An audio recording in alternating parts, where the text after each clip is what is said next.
So in a project like this with these I-beams, there's a lot of different measurements to keep in mind. You got to measure the top, but also the bottom to prevent any type of lean. And then cross-check it also.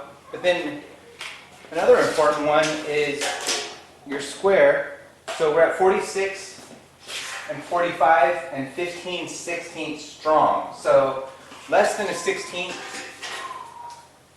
We're at 70 and 7/8, 70 and 3/4. So this has come in a little bit. Then we cross-check it. And we're at 81 and 7/8 there.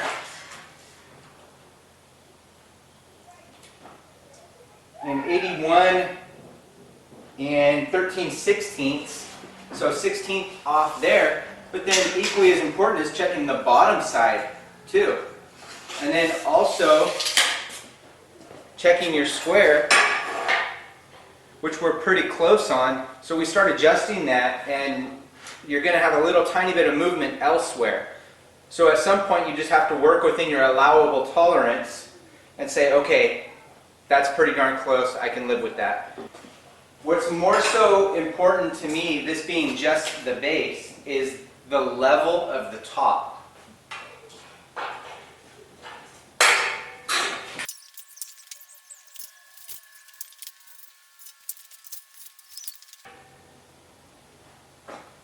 Now that's looking pretty nice. We're square. I'm digging that. I think that's tackable. Tack it in place, recheck.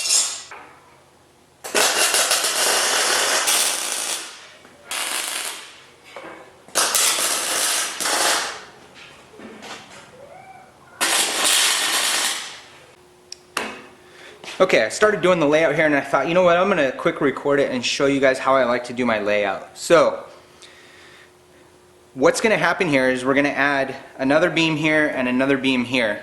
The length of the table, and then we'll take our drops and we'll add those in where we can the short way. But, for laying out this section here really quickly, what I like to do, and I don't work with I-beams every day, I know the iron workers are probably a little quicker at this than I am, but let's say our overall opening here is 38 inches. So 38. We know that the tops, or the flange of our beam here, is 4 inches on average, and we're going to have 2 of them. So let's subtract 8. 4 times 2. 38 minus 8 is 30, and we know that we're going to have 3 openings. 1, 2, 3 openings. So 30 divided by 3 is 10. So we can make our marks at 10 inches. So we got 10, but then we have a 4-inch flange, so 14. X that. And then same thing over here. Now we can run that off of both sides, but since there's a little bit of variance in here, I want that variance to be in the center opening. So I'm going to go 10 inches here and 14 inches here. X that. So there's my layout. Now I've got a 10-inch opening, 10, 10 and a little bit strong, and 10. Like I said, these flanges here have a little bit of variance in them. They're not all exact, but they're pretty close. And that way my one opening that's a little bit off is the center opening. So just like that. Now I know right where my beams are. I can grind that down. And I'm also going to take this and I'm going to make a little mark here and here and here and here. And now I know on the bottom where I need to grind also.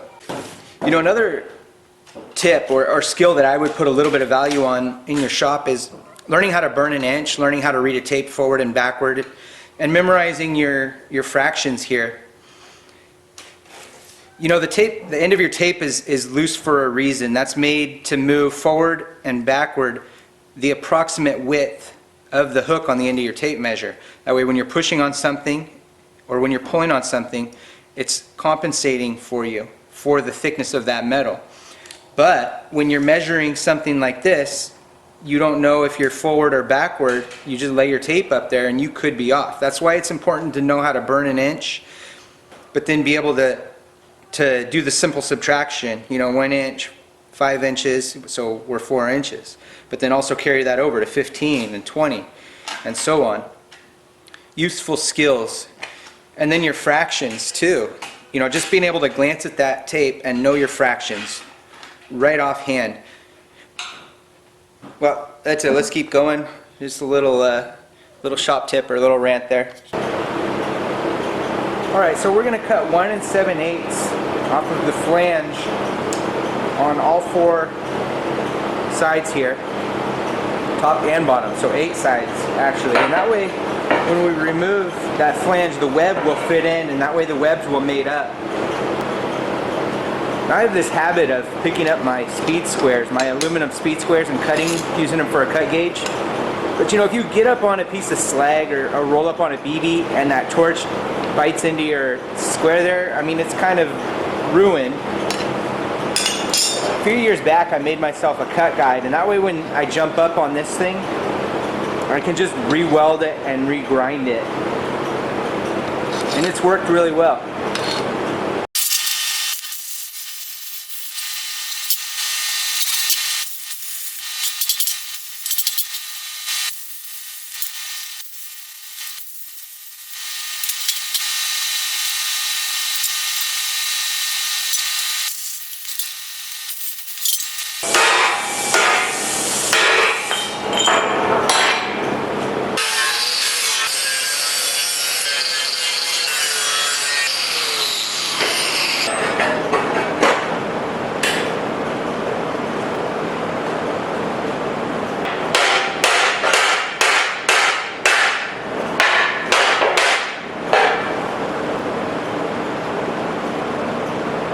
Now there's multiple ways that we're going to check this. We want to check it like so.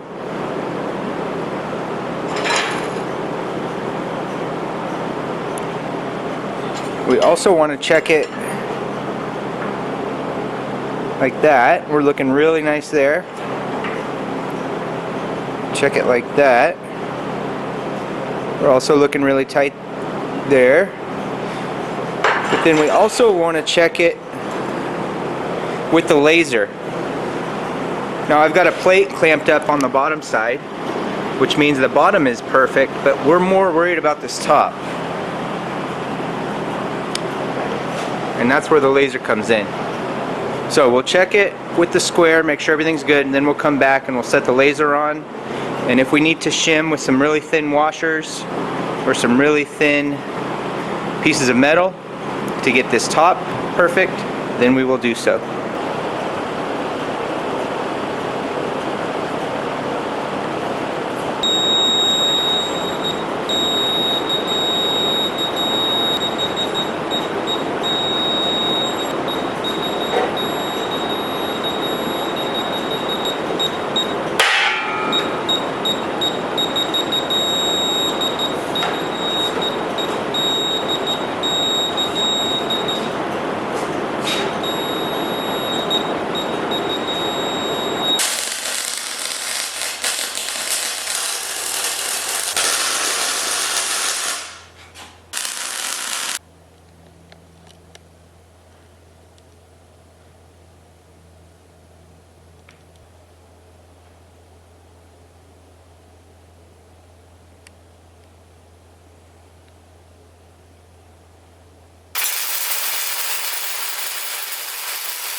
tacked in two places, 180 degrees, and that allows me to roll this forward and backward. If I could only roll it this way, I wouldn't be able to get it out this way. Plus, keep those tacks out of the way of the square. So now 180 degrees like this, 45 degrees to my two beams, allows me to get out the rock out of both of these planes. So you can see I can wobble my square there. Oh, just ever so slightly I can lean on it and it's gone. Same thing over here. Same amount of pressure on this side and it's gone over here also. It's kind of hard to explain, but if I had tacked it here, I would only be able to get this out. If I had tacked it here and here, I would only be able to get this out. If I tack it here, I can get both of them out.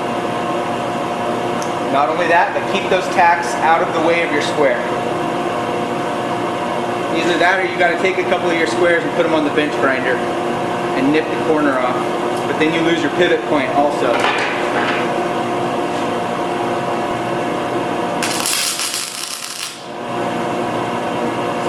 Again, keep that tack out of the way of your square. Check that. And that.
So we've just got the basic structure of this base done. And you know, obviously my shop floor is not perfect, and this makes me really happy. I mean, listen to this. That's how rigid this thing has turned out so far.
Start setting these plates here on the top. A couple of steps that are going to be important for this.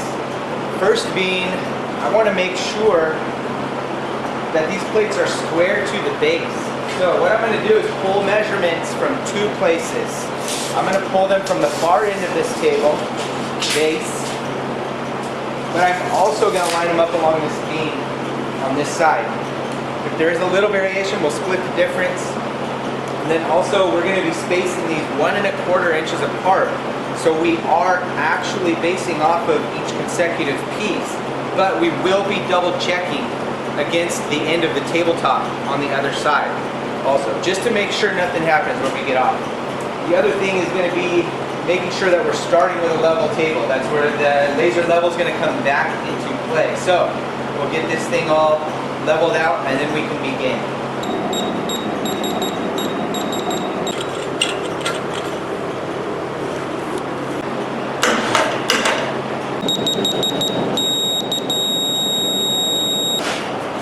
Pulling this measurement off the far side of the table. Let's see what we got here. 65 and 1/16.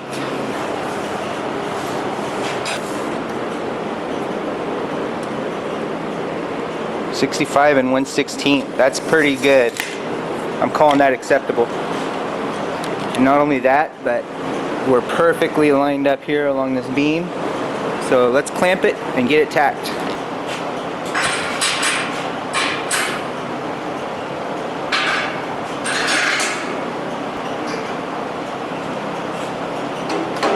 So if you look here, we've got it nice and tight.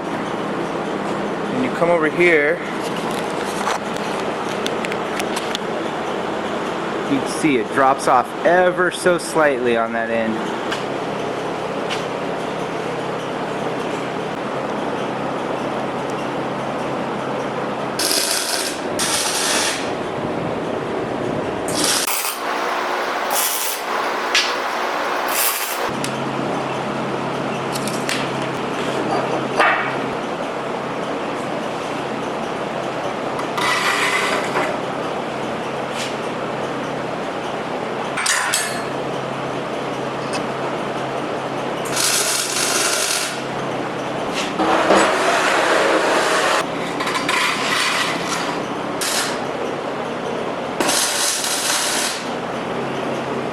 Alright, look at this.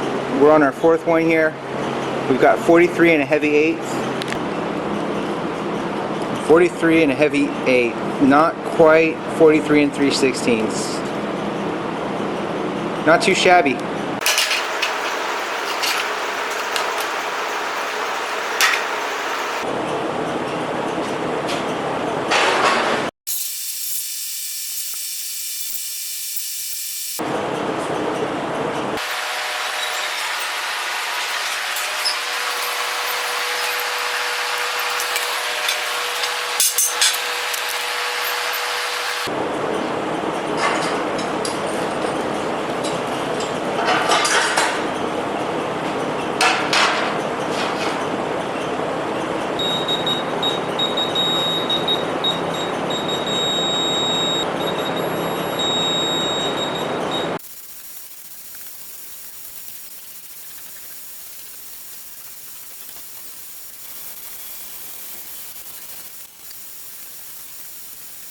Alright, so I kind of held off to put this 3/4 bar stock in. I want that down here to hold the clamps, but I wanted to wait and see if these clamps were going to kind of hang underneath the table,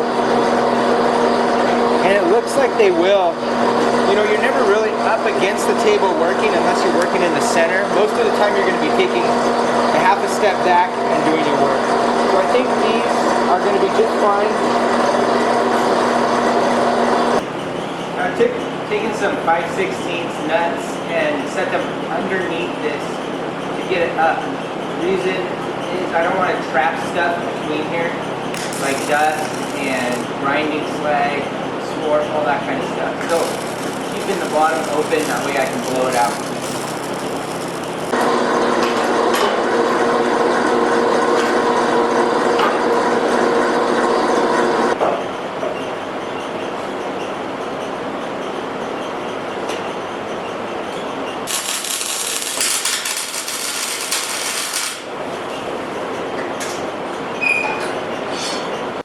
Okay, I had that piece of round pipe tacked in here. I hung a clamp on it and I was very dissatisfied with the way that it was hanging. So, I think what we're going to do is we're going to take another piece of this 3/4 by 3/4 bar stock and we're going to set it on the back side of these legs, and that'll inset the clamps enough and they'll hang at an angle where you can easily lift them up and pull them out. But they'll be back so that they're not always rubbing against your legs. So all I'm going to do is what I want is a center to center measurement, and I'm going to cut the bar stock at 45 degrees like so. So that way I don't have a butt showing on the back. I want to 45 it so that it transitions, kind of wraps into the back side of this leg nicely. Okay, outside 66.5. Now 66.5 is also our center to center. So I'm going to cut that.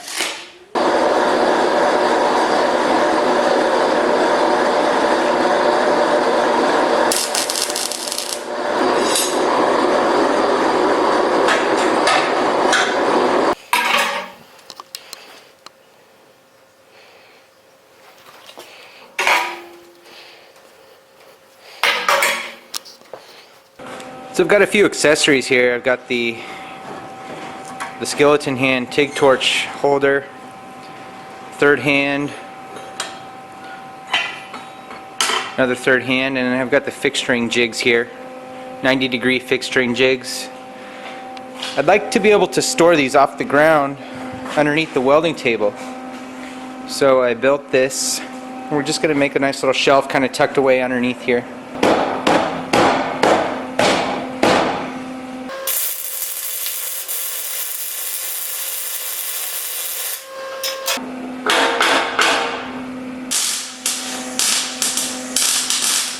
Alright, I'm pretty happy with that.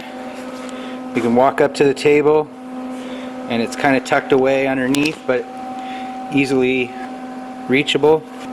Perfect. Okay, next thing. You know, the main reason for doing this was just to get these items up and off the floor because they were just sitting on the ground beneath my old table and it was so hard to sweep out or to blow all the debris out.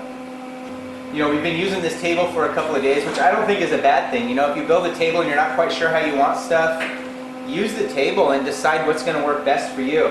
You know, it's one thing to go and copy or knock off somebody else's design, but hey, that might not be the best design for you. So build your base and then kind of work off of that.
Alright, so that was an hour and 20 minutes with the CLR.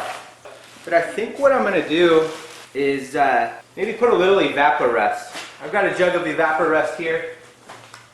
I'm still sort of on the fence about this evaporust. I know there's guys that swear by this stuff.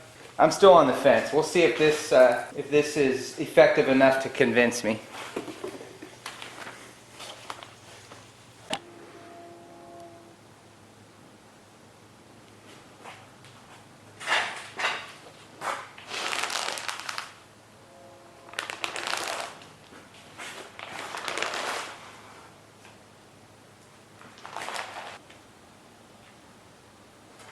Just a little bit of soapy water, stiff bristle nylon brush.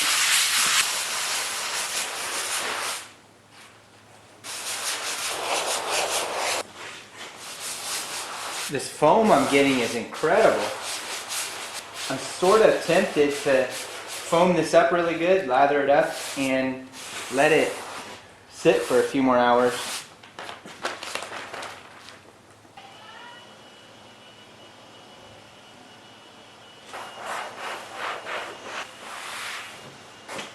So about $6 in material and 5 hours of dwell time. Was it worth it? I don't know. I don't really see any drastic change here. But what I'm going to do is I'm going to hit it with the wire wheel one more time and see if it did indeed loosen any of this rust scale or if it was a bust. So sit back and let's see what we got.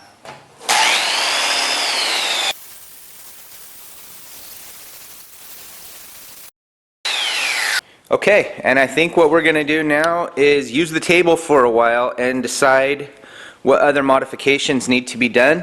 One thing I'm considering doing is cutting some holes in the side here so that you can put your MIG gun in there when you're not using it instead of laying it on the table or hooking it on the edge of the table where the trigger gets depressed. I've also got to add some grounding lugs near the bottom.